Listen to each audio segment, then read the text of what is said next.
What's up, Eagles fans? Back here with a new damn video.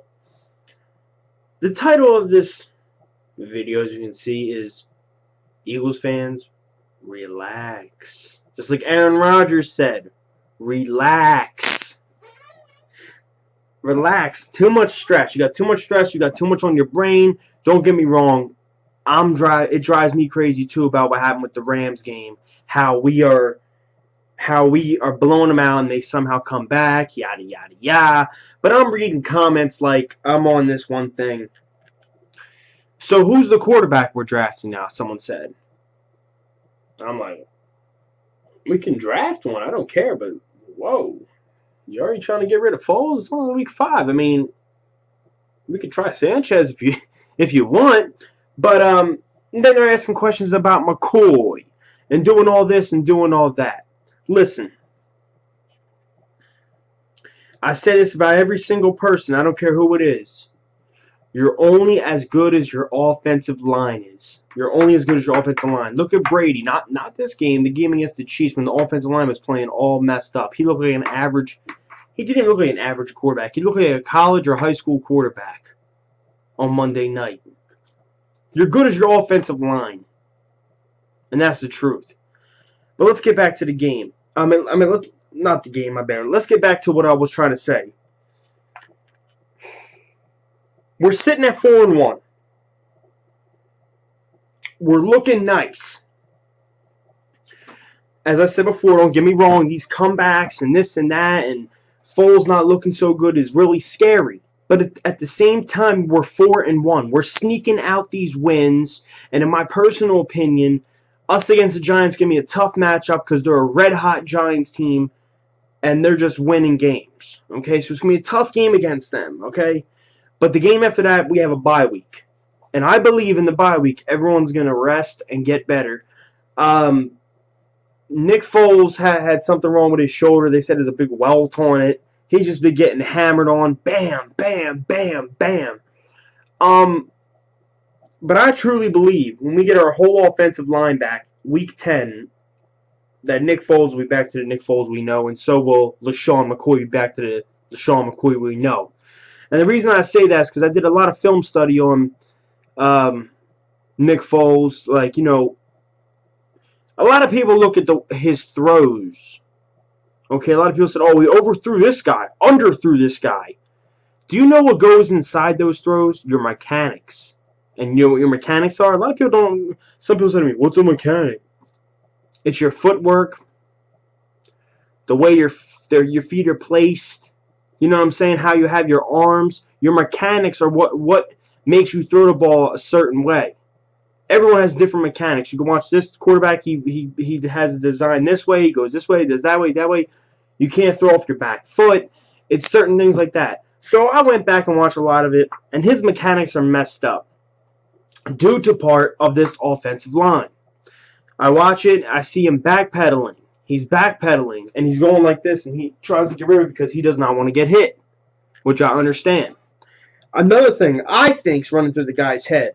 He snaps the ball. Hut! He looks back, and I think in his head, this is exactly what he thinks.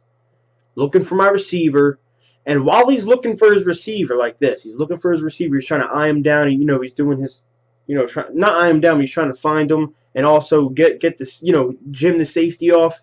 If he's not the line of scrimmage, you know, boxing and shady. By the time he's doing all that, there's already a man in his face. Okay?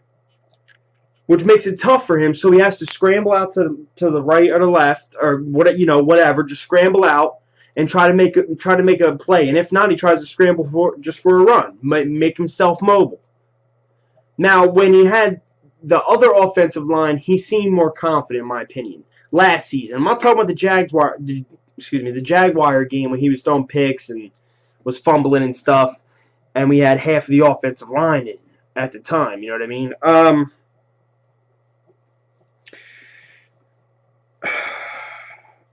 Another thing I wanted to add: a lot of people came at me and said, "Well, gee, you're saying a lot of things about LeSean Shady McCoy and the offensive line." Let me tell you this right now. Somebody came at me and said, "What about last year, Week 1? Week 1, he had one of his best games against the Redskins. Oh, well, did you know this? He also had his second best game against the Redskins. You know why? Because the Redskins' defense sucked last year. Okay? The offensive line has helped him out through multiple things. You need an offensive line. Okay? I understand last year. I know I keep going on and on, whatever. I understand last year this team went 10-6. Right? I want you to tell me right now in your head, when did this team hit its peak? When did this team hit its peak? I'll give you a minute. Wasn't September, I'll tell you that, because we didn't even know who our quarterback was. It was Michael Vick. And then Michael Vick got hurt. Nick Foles came in around October, around this time exactly. October, was it 18th, 21st? Can't remember. He beat the Bucks, came in against the Cowboys, got hurt. Then Matt Barkley played. And then it was not until November that Nick Foles threw those 7 touchdowns. And then we got better in December when we had the snow game. Went on to beat Dallas to win the NFC East. Went to the playoffs. Lost the first round. We still made it to the playoffs, but we got red hot at the right time. It is good to make mistakes now while you're in early parts of the season. And the reason I say that is because you can still get red hot at the time you need to get red hot. For an example, I'm not going to put these guys down with the Dallas Cowboys. Once December hits, Romo goes into Romo. You know what I mean? He goes into his mode. You feel me?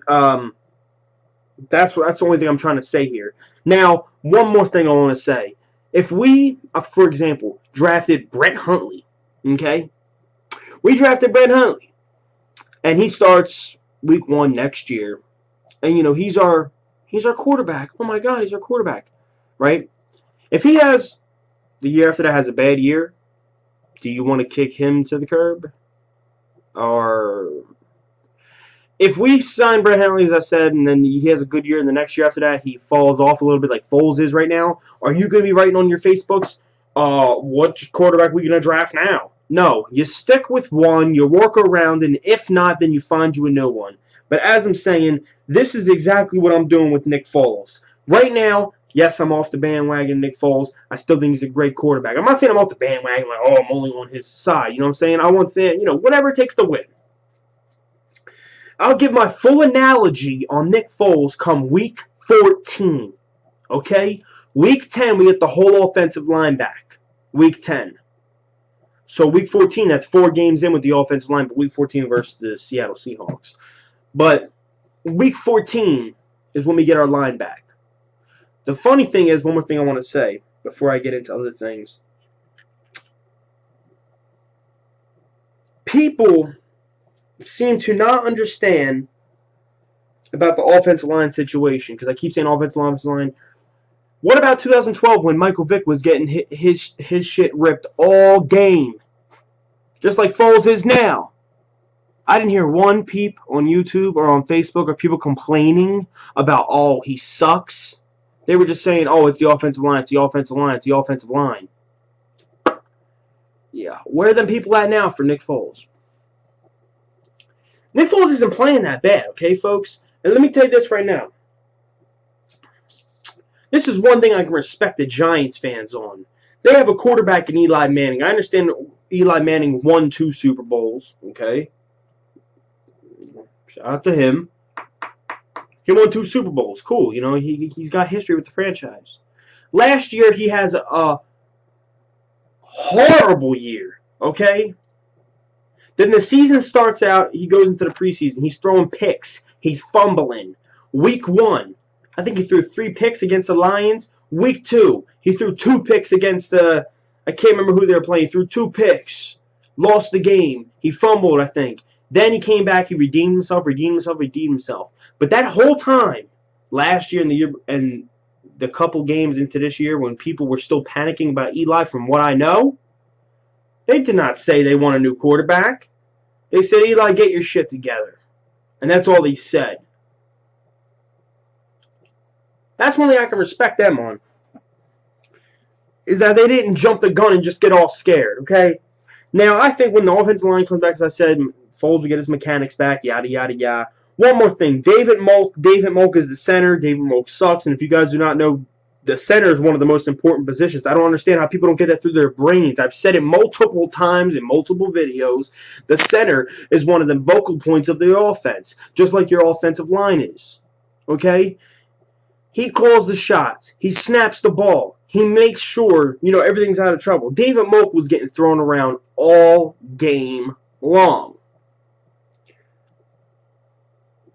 Also, the center, Jason Kelce, which in my opinion we need him back now even more than Evan Mathis. We need him back badly because he held up for Foles in the Colts game. He held up for Foles in the Redskins game. Okay, we need him back badly. And he's the center, and he made some great blocking lanes for Shady. Now, I'm not going to sit here and defend Shady, okay? Because earlier on in the season, since week 1, Darren Sproles has outplayed Shady. I'll give him that. Darren Sproles has had the heart of a lion, has outplayed Shady, no doubt about it. The point of this video, guys, is that this team is not complete. This team is not even done being healthy. The team has flaws all over it, and we're still 4-1. Think of that.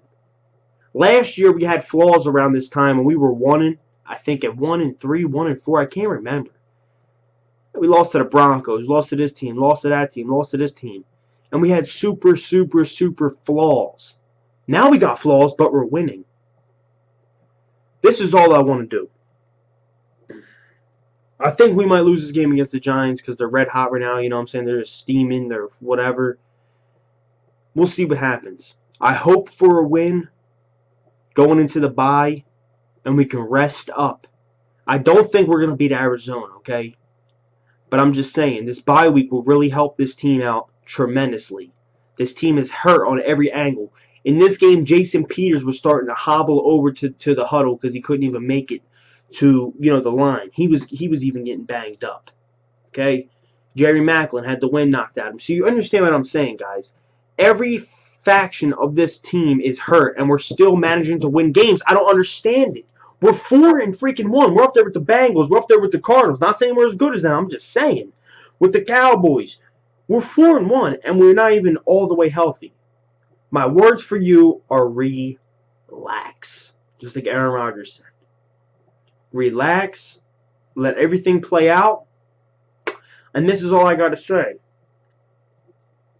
If things start going sideways, which don't get me wrong, after games, I'm furious, I'm heated, I'm sad, I'm basically almost crying, I'm pissed. But I take time, I relax. I take a bike ride, I get some air before I make a video to analyze everything and just remember everything and not just blame a few people. But one person I will blame for this game today for the comebacks is our cornerbacks. And the cornerbacks being Kerry Williams and Bradley Fletcher. That needs to get fixed. See, that's an issue too. Our front's nasty. Our DB's 8. That's all I gotta say, guys. Like this video, subscribe, and comment below. I'm so sorry about dragging on this video. I'm just trying to tell you guys, relax. The season's not over. People are still, there's still a lot to go. It's only week 5. We're 4-1. Just think of that. We're 4-1 with an average, and a quarterback playing like he's average, a running back playing like he never even seen a field before, like he's a peewee running back, with an offensive line that's backups. Chip Kelly making bad play calls, but this mastermind, genius, crazy maniac, Chip Kelly, is still winning. He's still winning at the end of the day. Think of that. That should cheer you up today. Like this video, subscribe, and comment below on your thoughts, what's your flaws, who concerns you the most on the Eagles team. Also, in the description below will be my Twitter. Follow me on Twitter. Also, my Facebook will be below. You can like that page. I also ask questions. I like people to answer the questions. I do all types of things on there. Check it out. I'll be here later this week with my Giants versus Eagles preview. It's on, baby. NFC East War. It's going down. Peace.